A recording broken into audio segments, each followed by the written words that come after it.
In ons bestudering van Johannes 14 tot 16 is ons vanaand by hoofstuk 16 van Johannes. Ons maak die Bybels dan oop by Johannes hoofstuk 16. Ek wil ook vra dat u Bybels 'n merkie dalk sal los by Efesiërs hoofstuk 4. Ons gaan deur die loop van die prediking 'n laaste deel daarin ook doen, of daarin ook lees, maar ons gaan die skriflesing vanuit Johannes 16 hanteer.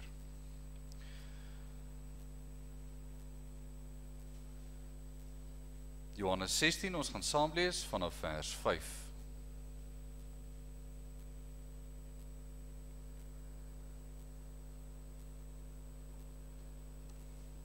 En nou gaan ek na hom wat my gestuur het. En niemand van julle vra my, waar gaan u heen nie? Maar omdat ek dit vir julle gesê het, het droefheid julle hart vervul. Maar ek sê julle die waarheid, dit is vir julle voordelig dat ek weggaan. Want as ek nie weggaan nie, sal die trooster nie na julle kom nie. Maar as ek weggaan, sal ek hom na julle stuur. En as hy kom, sal hy die wêreld oortuig van sonde, en van geregtigheid, en van oordeel. Van sonde, omdat hulle in my nie glo nie, en van geregtigheid, omdat ek na my Vader gaan, en julle my nie meer sal sien nie. En van oordeel, omdat die owerste van hierdie wêreld geoordeel is. Nog baie dinge het ek om aan julle te sê, maar julle kan dit nou nie dra nie. Maar wanneer hy gekom het, die Gees van die waarheid, sal hy julle in die hele waarheid lei. Want hy sal nie uit homself spreek nie, maar alles wat hy hoor, sal hy spreek, en die toekomstige dinge aan julle verkondig. Hy sal my verheerlik, omdat hy dit sal neem uit wat aan my behoort, en aan julle verkondig. Ek lees vers 15 ook daarby. Alles wat die Vader het, is myne, daarom het ek gesê dat hy dit sal neem uit wat aan my behoort en aan julle verkondig. Ek herhaal vers 13. Maar wanneer hy gekom het, die Gees van die waarheid, sal hy julle in die hele waarheid lei, want hy sal nie uit homself spreek nie, maar alles wat hy hoor, sal hy spreek en die toekomstige dinge aan julle verkondig.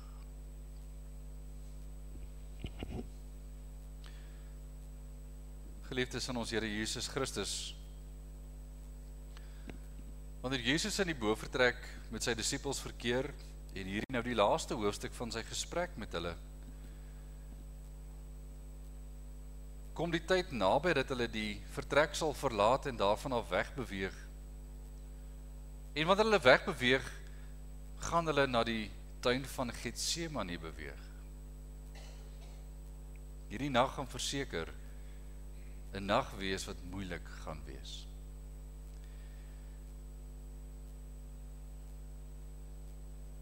Hoofstuk 16 is in 2 dele vir ons gedeel. Ons gaan DV môre aand aan die tweede deel kyk. Ons kan net ook 'n gedeelte van die eerste deel doen. Vers 5 tot 16 of 5 tot 15 gaan in besonder oor die gawe van die Gees wat ontvang word. Die volgende deel sal gaan oor die gawe van Christus wat ontvang is. Wanneer hierdie gawe van die Gees gedeel word, word die disippels herinner aan die feit dat die Gees van God gekom het as die trooster wat by hulle moes wees. Hy gee vir hulle die eerste paar woorde weer herinnering van wat hy in 14 gesê het, in hoofstuk 14. Daar het hy genoem, hy gaan van hulle weg.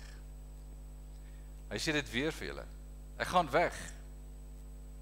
Dit maak hulle bedroef. Aan die einde van 3 jaar, 'n innige 3 jaar, 'n 3 jaar tydperk waar hulle baie naby mekaar was, 'n tydperk waar hulle mekaar baie gereeld gesien het, en baie gereeld gedeel het alles wat gedeel moes word, het hierdie verhouding tot 'n baie innige verhouding gegroei. En soos wat ons vriende groet, was hierdie vriendskap Nie net 'n leermeester nie, maar ook 'n nabye vriend vir hulle. Jesus was baie besonders vir hulle. Om te hoor, hy gaan van hulle weg, het hulle nog niks verstaan wat binne 24 uur afgehandel sou wees nie. Die tuin van Getsemane gebeure sou 'n skok wees. Waarom is Jesus so benoud? Hierdie nag word verskriklik lank. Wanneer hulle by die tuin van Getsemane uitgaan, word hy gevange geneem. Wanneer hy gevange geneem word, spat die disippels uitmekaar uit. Petrus volg Jesus nog. Die eerste verhoor van plaas, die tweede verhoor van plaas. Ons ken die geskiedenis van Petrus, die ongemak wat hy beleef daar in die binnehof, terwyl hulle van vra, maar as jy nie ook een van hulle nie, nou weet hy ook nie wat gaan gebeur nie. Daar's benoudheid. Die volgende dag die laaste verhoor, en dan die verhore voor Pilatus en Herodes.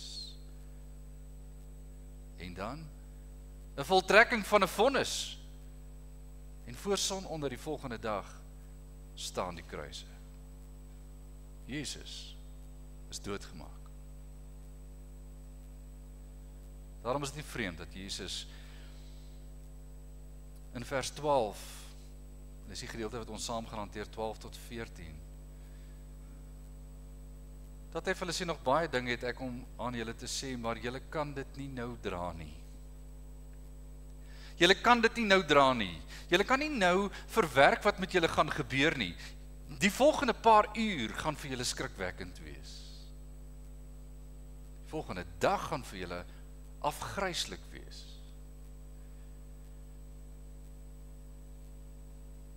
Die Sabbat gaan 'n moeilike dag wees.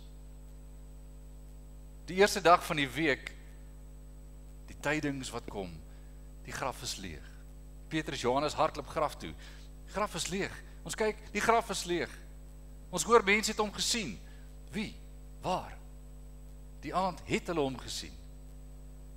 Hulle het bewus geword van, hy het opgestaan. Dit sou nog aanhou vir 40 dae. Dan sou hulle die tyding kry gaan na die plek toe wat ek julle bestel het. En dan sal hulle in Jerusalem wees. Julle sal krag ontvang, Handelinge 1 vers 8. Julle sal krag ontvang deur die Heilige Gees. En julle sal my getuies wees in Jerusalem, Judea, Samaria tot aan die uiterstes van die aarde. Maar wanneer dit gebeur? Pinksterdag. Pinksterdag het 'n groot gebeurtenis plaasgevind wat 'n besonderse saak vir hierdie disippels vasgemaak het. Wanneer die Gees van God as 'n gawe gegee word, en dis hier die laaste gedeelte se fokus, dan is disippelskap en die maak van disippels die werk van die Heilige Gees in besonder in hierdie paar verse.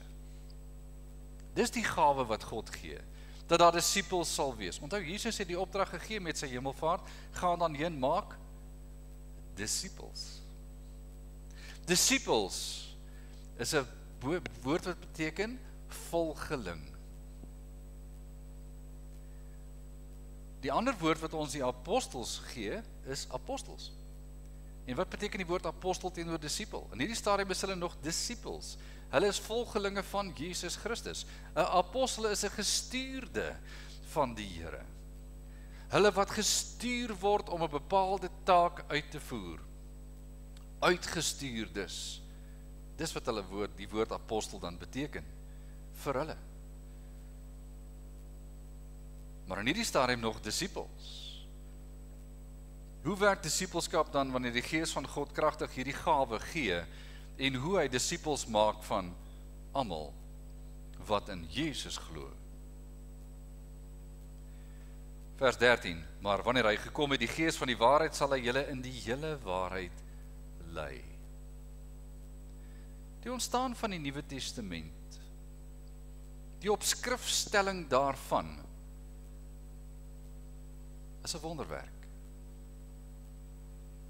Die betroubaarheid van die Nuwe Testament is oor en oor bewys, in besonder die betroubaarheid van die evangeliebeskrywings, Matteus, Markus, Lukas.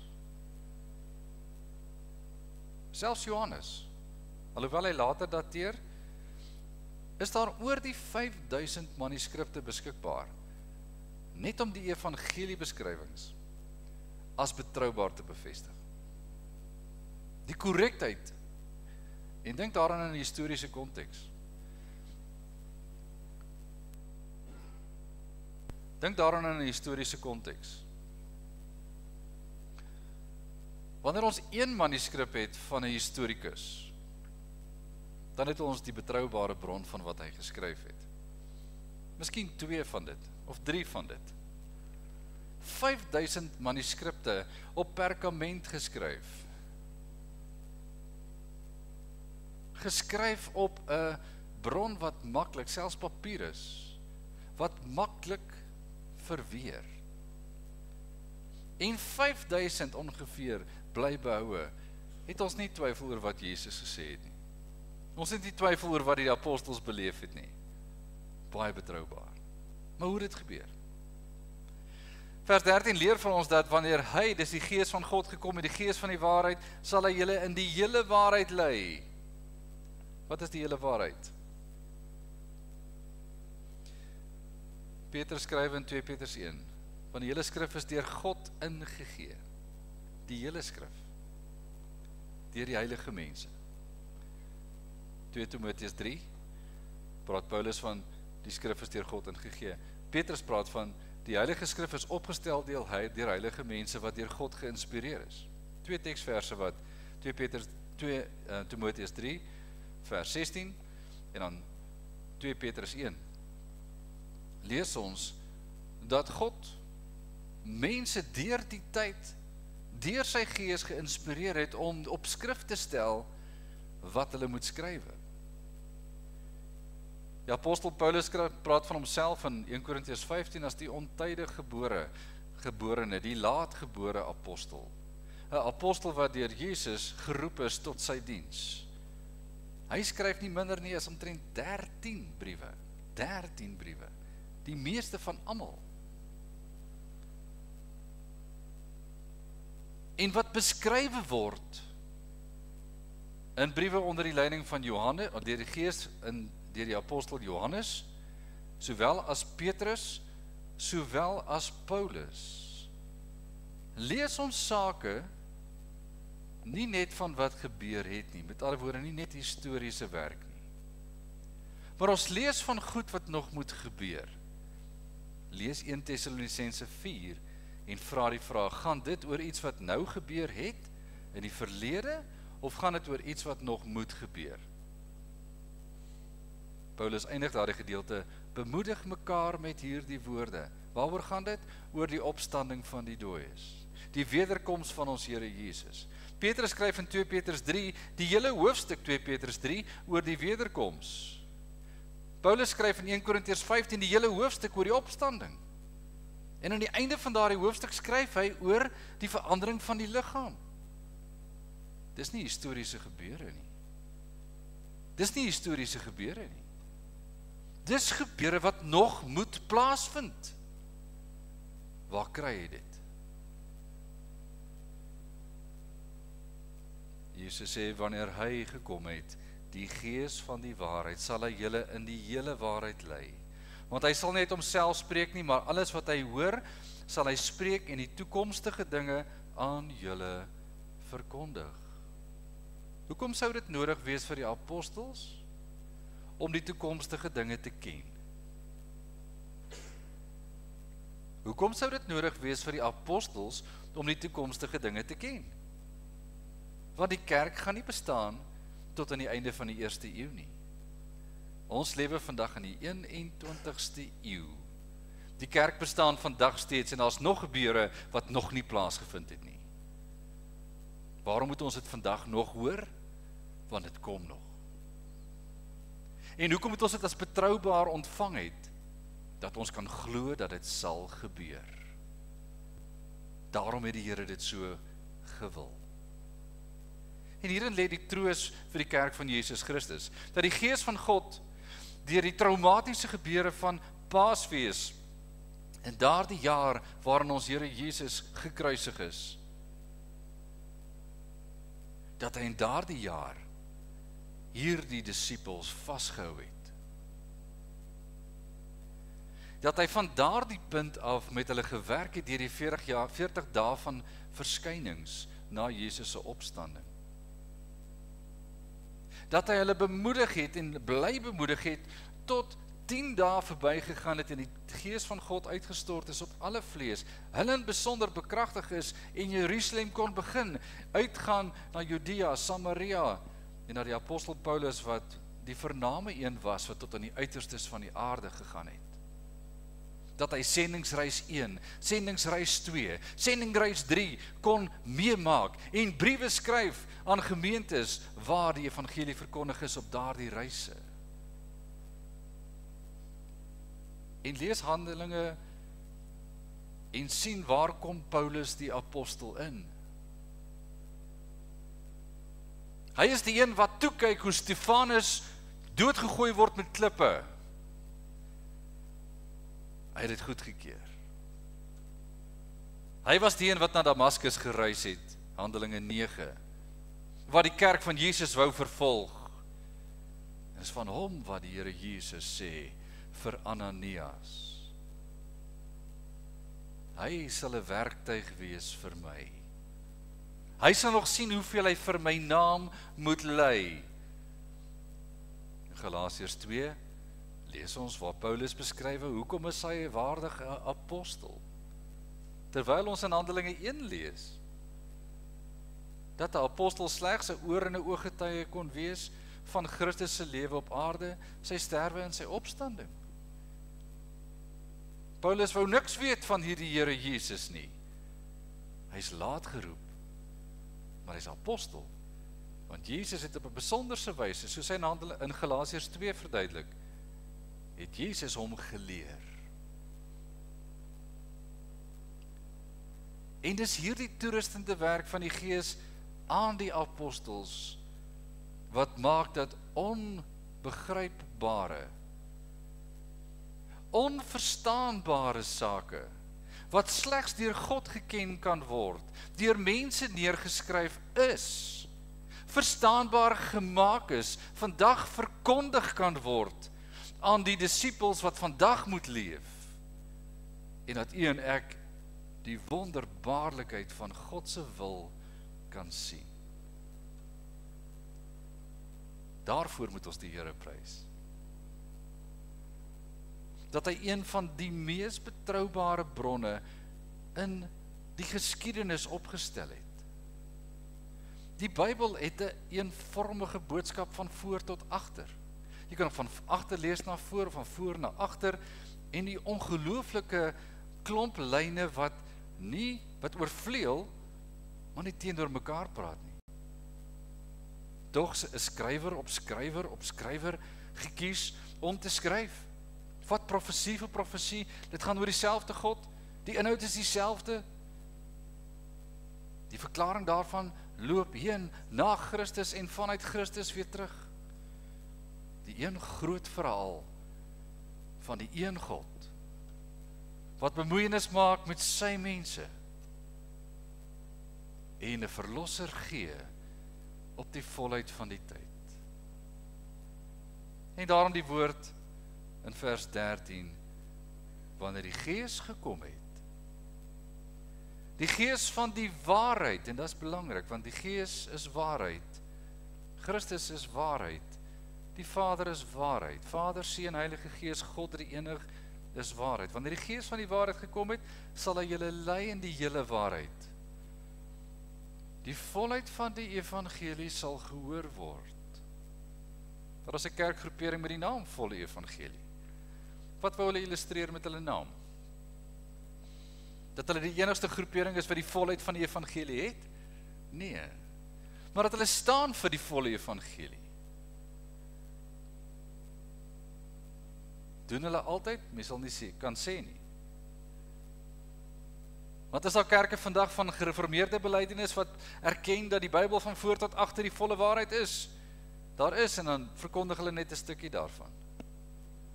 Gereformeerde kerke beteken Bybelse kerke, kerke wat die Bybel van Genesis 1 tot Openbaring 22 moet aanvaar. En tog verkondig ons nie die hele skrif nie.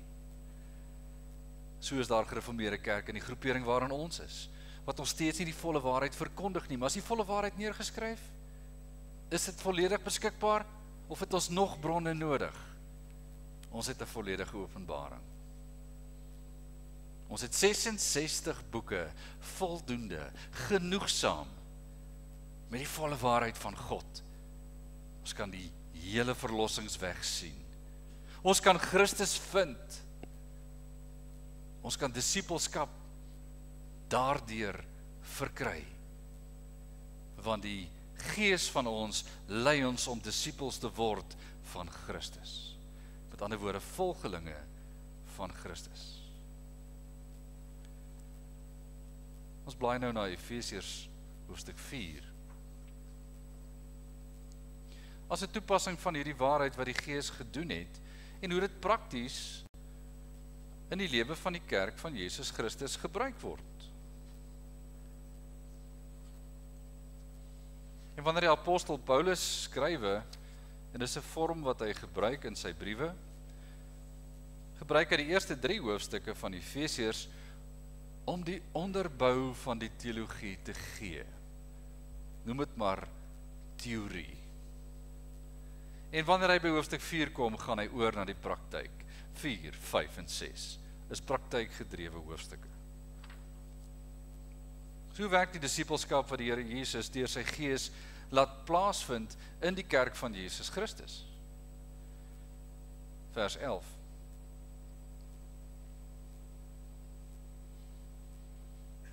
En hy het gegee sommige as apostels, ander as profete, ander as evangeliste, ander as herders en leraars. En lees die woord raak, en hy het sommige gegee. Beteken, almal kon nie apostels wees nie. Almal sal nie profete wees nie. Almal sal nie evangeliste wees nie, en almal sal ook nie herders of leraars wees nie. Maar hy gee sommige. En daar die eerste groepering apostels is 'n ampt wat verby is. Handelinge 1 gee vir ons werklik waar die definisie, soos ek genoem het vroeër in die boodskap. Hulle moes oor en oog getuies wees van Christus se lewe op aarde. Sy lewe, sy sterwe, sy opstanding. In die plek van Judas Iskariot word 'n nuwe apostel gekies met die naam van Matthias. Matthias word aangewys as die laaste apostel. Natuurlik, Paulus moet nog kom. Maar die laaste apostel wat as die binnering van disippels apostels sal wees. Hulle staan dan as die eerste leiers wat die evangelie van Christus gaan verkondig as gestuurdes van Jesus Christus. Na hulle kan daar nie ander apostels wees nie, behalwe as Christus hulle self aangestel het, en lees Paulus se getuienis. Daarom is hy die volgende een, en na hom niemand. Die apostels se tydperk is verby, en hulle het die beginpunt gegee. Daarom word vir ons gesê, die apostels en die profete, dis die skrif. Want wanneer die apostels skrywe, en die briewe wat deur hulle die outeurskap gehad het deur die apostels, is gegee vir die kerk as die laaste nalatenskap van Christus se Gees op skrif. En van daar af is die disippelskap deel van hierdie onderrig. Ek kan vandag die vraag vra, hoeveel mense ken ons vandag wat evangeliste is? Baie. Kyk maar op die elektroniese media, hoeveel is evangeliste vandag? Mighty men. Evangelistiese saak wat van plek na plek beweeg, en die evangelie verkondig aan manne wat veronderstel is om in hulle leierskap te groei en Christus te eer as die man van die huis. Hoe sterk is die evangelisasie dryf tans in daardie organisasie? Dit was baie sterker, dit het getaan. Daar is 'n tyd en 'n plek vir elke evangelis. Daar was 'n ruimte waar hy moes doen wat hy moes doen. Is dit 'n tyd dat 'n ander evangelis moet opstaan? Waarskynlik. Tyd van evangelisasie sal nooit stop nie. Want wanneer ons uitgaan in die ganse wêreld en ons dien in die kerk van die Koninkryk van Christus, dan sal alles nog steeds bly bestaan tot die laaste dag. Kyk maar na Openbaring 11, wanneer die twee getuies tydens vervolging die evangelie bly verkondig tot die dag van die einde van die wêreld. Evangelie sal nooit stop nie. Die verkondiging van die woord van God sal nooit stop nie. Daarom is daar evangeliste wat dit doen. Wat sê Paulus vir Timoteus in 2 Timoteus 4 vers 5? Verkondig die woord van die Here tydig en ontydig. Vers 5 word gesê, moenie laat hulle jou jonkheid verag nie, maar doen die werk van 'n evangelis. Doen die werk van 'n evangelis. Hoor die woord evangelie, en wat beteken daardie woord? Evangelie beteken blye boodskap. Die verkondiger van die blye boodskap. Die inhoud van die blye boodskap is die Christus. Sy lewe, sy sterwe, sy opstanding en sy weerkoms is die kern van die blye boodskap. Kan ons stil bly daaroor? Nee, niemand kan nie. Niemand kan daaroor stil bly nie. En daarom vers 11 is die toerusters van die gemeente, van die gemeenskap van gelowiges, van die ganse wêreld. Evangelisasie werk so. Jesus kom by eerste disipel en hy sê, volg my. En sonder om vrae te vra, staan die persoon op en volg vir Jesus. Hoekom het dit so gewerk? Want as God praat en die regte een hoor hy God se stem en gaan waar God gaan. Jy het nie te doen met 'n sterwende, brose mens nie. Die eerste disipels is geroep deur die kragtige God self. En die res? Onder inspirasie van die Heilige Gees word die evangelie verkondig. Pinksterdag, Handelinge 2, Petrus, gewone apostel, preek, disipelskap vind plaas na die preek. Paulus op reis, Areopagus, Handelinge 17, hy verkondig die evangelie van plek tot plek, ook op die Areopagus, die plek waar mense redeneer met mekaar en hy 'n woord voer en daar stap een disipel saam met hom weg. Een disipel. Die Here sê, ons sal weer hoor. Een Griek stap saam met hom weg. Disipelskap op grond van die prediking.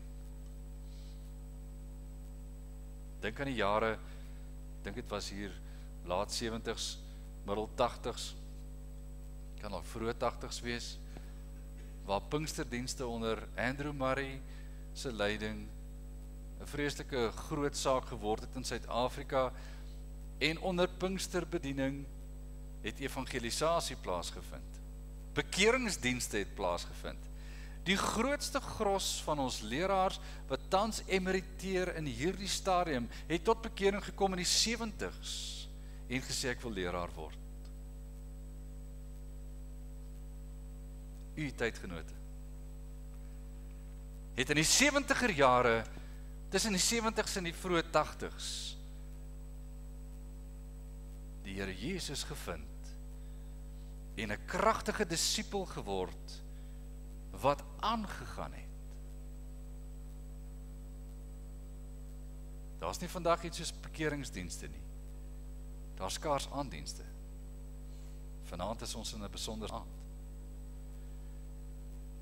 Waarvoor is hierdie lys van name nodig in vers 11? Hulle wat die woord moet voer. Hoekom moet hulle daardie woord voer? Deur die leiding van die Heilige Gees. Op skrif gestel deur die Heilige Gees. Vers 12, om die heiliges. Wie is die heiliges? 'n heilige is elkeen wat afgesonder is weens geloof, tot eer van God, tot diens in sy kerk. Wanneer jy 'n heilige word, dan is jy nie soos die Rooms-Katolieke siening van heiliges nie. Die heiliges is elkeen wat tot geloof gekom het. Elkeen wat hier sit en na Jesus wil luister, is 'n heilige. Elkeen wat hier uitstap, deur Jesus geroep, syne gemaak deur sy bloed, is 'n heilige. Vandag het die woord heiligheid 'n totale ander konteks. Bybelse konteks is nog altyd afgesonder vir die Here. Sodat die heiliges toegerus kan word vir hulle dienswerk. Iemand moet staan in die leerstoel, iemand moet iemand anders leer. Hulle gaan dan verder. En hier kom die saak in wat ons ken in die leer as die amp van die gelowige. Ons leer van die amp van die gelowige dat jy koning, priester en profeet is. Almal is koning, priester en profeet. Koning om te regeer, priester om Christus se versoening te verkondig en profeet om die woord van die Here te verkondig.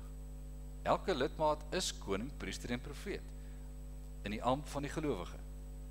So waar ek dan in my huis is, vader of moeder, gebruik ek die amp van die gelowige in terme van my profeetskap en ek bedien die evangelie.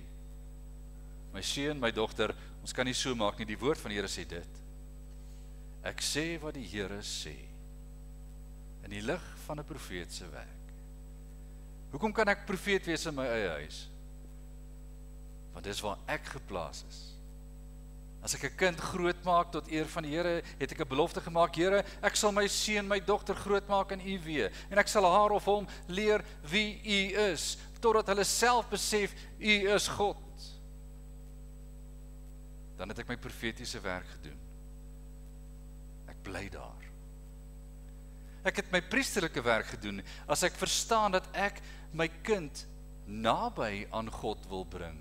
Maar dit was die priester se werk, om die tussengange tussen God en mens te wees. En die heilige dinge te hanteer, terwyl hulle onderrig gee oor wie God is. Die priesterlike werk, en baie keer word die vaders genoem die priesters van die huis. Want waar sien ons kinders die Bybel oop lê? Waar sien ons kinders gebede? Wie gaan voor by 'n tafelgebed? Wie neem leiding wanneer ons in aanbidding ingelei moet word? Wanneer ons in 'n verhouding tot God moet staan? Wie doen dit? Die leierskap in die huis.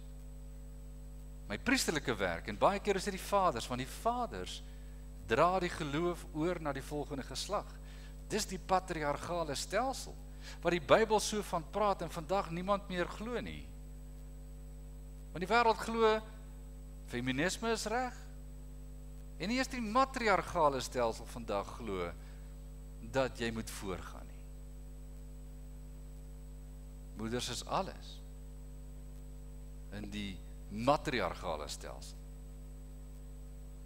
Maar wanneer nie of vader of moeder meer leiding vat, in onderrig, in voorbeeld van Bybelse uitlewing nie, het ons vermoë van disippelskap verloor. Want ons is geleer om te sê wat ons moet sê, dan moet ons doen wat ons as heiliges moet doen, om ons dienswerk in die koninkryk van God te vervul, sodat disippelskap verder kan gaan. Want my kinders word my disippels. My vriende word disippels. Die kerk van Jesus Christus sien by my wie ek is, en hulle wat nie in die kerk is nie, sien wie ek is, en vra, of reageer. Een van die groot reaksies van vandag se tyd is, as die kerk so lyk, wil ek nie in die kerk wees nie. As die mense van die kerk sulke dinge sê, of sulke dinge doen, wil ek nie in die kerk wees nie. Dan vra mense altyd, maar wat het jy gehoor? Wat het jy gesien? Het jy iets gesien wat die wêreld nie wil sien nie? Of het jy iets gesien wat die wêreld moet sien en nie glo nie? Daar's altyd twee kante. Want wanneer die wêreld sien, ons is teen sonde, en ons praat oor sonde, en dan sê, maar ons wil nie so kerk hê nie. Maar hoekom oordeel die kerk dan so oor sonde? Want God oordeel oor sonde. Ons is aan hom gehoorsaam, en ons is aan hom verbind, en ons is in verhouding tot hom, en ons praat oor sonde, want hy lei ons in die sonde, om daar weg te beweeg van. Dus, in die gedeeltes wat ons gelees het vanaand, in die 16de hoofstuk, vers 8, vers 9 en vers 10. Vers 11 by, 8 tot 11. sê dit spesifiek, die sonde, want die wêreld sal in sonde bly volhard, want hulle het hom nie lief nie. En baie keer hoor mense wat die kerk sê oor sonde, sê, die kerk is te hard, ons wil daar nie wees nie. As dit daaroor gaan, is daar 'n krisis. Wanneer die Here Jesus ons lei om toegerus te word in sy kerk, in sy koninkryk, word ons gelei om te wees wat ons moet word, om disippels te maak, deur ander weer te leer wat ons geleer is. Dis 'n stokkie wat ons oorgee. En dan vers 13, totdat ons almal kom tot die eenheid van die geloof en van die kennis van die Seun van God tot 'n volwasse man, tot die mate van die volle grootte van Christus. En geliefdes, dis waar die praktyk eindig. Wanneer is ons volwasse in die geloof? As ons net oud geword het? Of as Christus koning geword het? As ons verstaan wat dit beteken om in diens van die koning te wees, wanneer bereik ons hierdie volwassenheid? En ons word daartoe opgeroep om te bly volhard in gehoorsaamheid. En die volwassenheid sal kom. Hoe langer ons besig bly, hoe groter word die volwassenheid. Hoe meer ons verinnig in die Here, hoe sterker word ons volwassenheid. Maar wat moet ons onthou? Dis vir ons nie moontlik om onsself volwasse te maak nie. Ons moet deur die leerproses gaan en gehoorsaam aan God, gewillig om te leer, bereid om ook ons foute te erken, te besef. Christus sal sy gawes vermeerder by elkeen, sodat ons kan dien in hierdie disippelskapskoninkryk wat hy vir ons gee, waarin ons moet arbei. Vandag is dit 'n kort sinnetjie wat ek vir iemand sê, môre is dit dalk net 'n daad, sonder 'n woord. Dan is dit 'n kort reaksie op gedrag, en dan 'n koppie koffie, en inslag, sonder om 'n hoogmoed te ontwikkel, maar ek werk met die kudde van die Here, oral, elkeen, gestuurde. Geliefdes, mag ons besef hoe die Gees ons in staat stel, om as gelowige te kan sien wat die Here sê nou, en wat hy ook vir ons reeds gegee het oor wat kom, deur sy apostels. Ons weet die Here Jesus moes kom, ons weet hy moes weggaan, ons weet sy Gees het gekom, en wat by ons oorbly, is wat ons vandag het, as hierdie pragtige getuienis, en hierdie stelsel van disippelskap, wat hy steeds vir ons gee, en ons bly arbei, van dag tot dag. Prys die Here daarvoor, en mag hy ons daarin lei. Amen. Ons het nou geleentheid vir gebed. Kom ons bid saam. Almagtige en barmhartige God, dankie dat ons tot U kan bid. Here, ons wil U vra vir vrymoedigheid, om ons dienswerk te kan volvoer. 'n dienswerk wat U op ons plaas, omdat U ons toerus vir daardie dienswerk. En dankie Here dat U altyd mense rondom ons plaas, waar ons kan arbei, baie keer bekendes, baie keer lang vriende, vriendskappe wat gesmee is deur jare heen, dalk nuwe vriende, nuwe kennisse. Skenk ons die geleentheid om ook met onderskeid en 'n goeie onderskeidsvermoë te kan besin oor waar U wil hê ons moet wat doen. Leer ons om te verstaan wat U wil hê ons moet verstaan. Soos wat U die apostels geleer het om die dinge van die toekoms te begryp, maar dat U ook nie opgehou het om hulle toe te rus deur die Gees nie.